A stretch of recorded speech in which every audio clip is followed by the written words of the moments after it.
So you're thinking about getting solar? We have been asked a lot lately what it's really like getting solar. I'm going to go over some main questions that we've been asked. How does it work? Is it worth the money? How much do I save? Does it add home value? And then I'm going to go over some upside points and downside points of solar. Let's get started. So, one of the big questions, how does it work? Well, you start by contacting a local contractor or one of the nationals, and in our area that would be Tesla.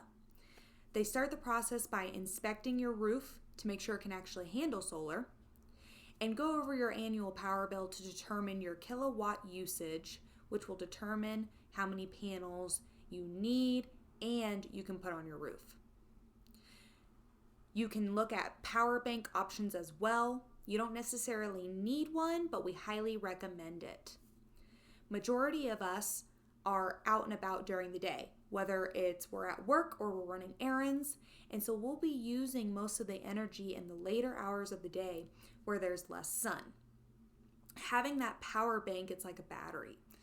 It stores that energy and you can use it for later.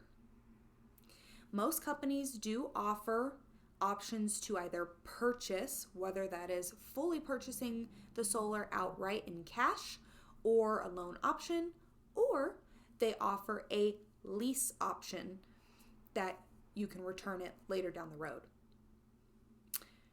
The next question that we're going to go over is it worth the money and how much do I save? They kind of go hand in hand.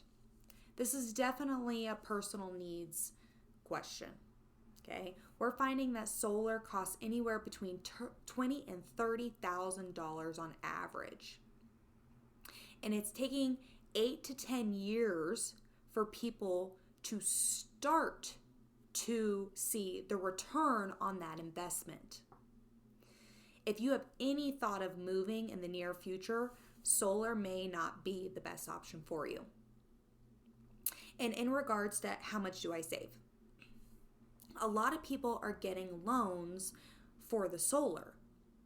So after you look at the monthly cost of getting solar, and then of course you take into consideration anything that you save because of the energy it's starting to produce, it's actually a wash for the first 8 to 10 years.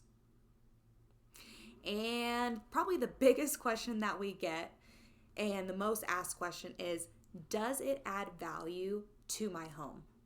The short answer, no, it doesn't. Not in our area. Appraisers don't have a big enough pool of homes to sample size to see if it adds value or not. So as of right now, it is not adding any value to your home. Now let's go over some of the upsides. If the power company has a power outage, you still have energy. Your solar is producing that energy for you, so you don't have to worry about power outages.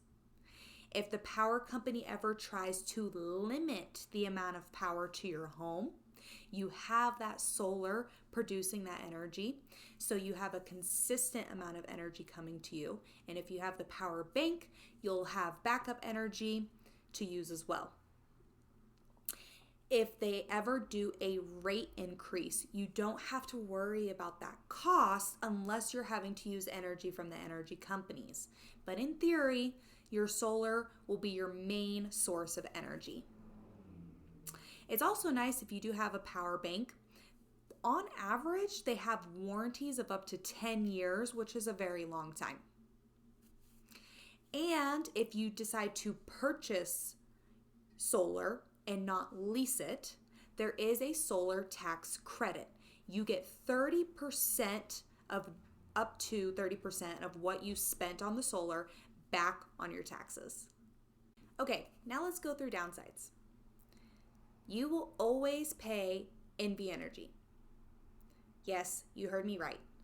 NV Energy has made it to where you cannot have your solar cover 100% of your energy needs. So no matter what, there will always be some type of cost to NV Energy. The initial upfront cost to take advantage of the solar tax credit. you may not lease the solar and get the solar tax credit. So you're going to have some type of down payment if you do a loan option, or you're going to have the full payment if you decide to do cash. Maintenance costs for servicing the panels. Just like if you had a heating or cooling element on your home and you're supposed to get those serviced and cleaned every couple of years, you have the same maintenance on the solar panels where you need to hire somebody and have them serviced every couple of years. Here's a big one. Buyers have to qualify for the payment on the solar if you were going to sell your home. So now they're working with a lender, they're getting qualified to purchase your home.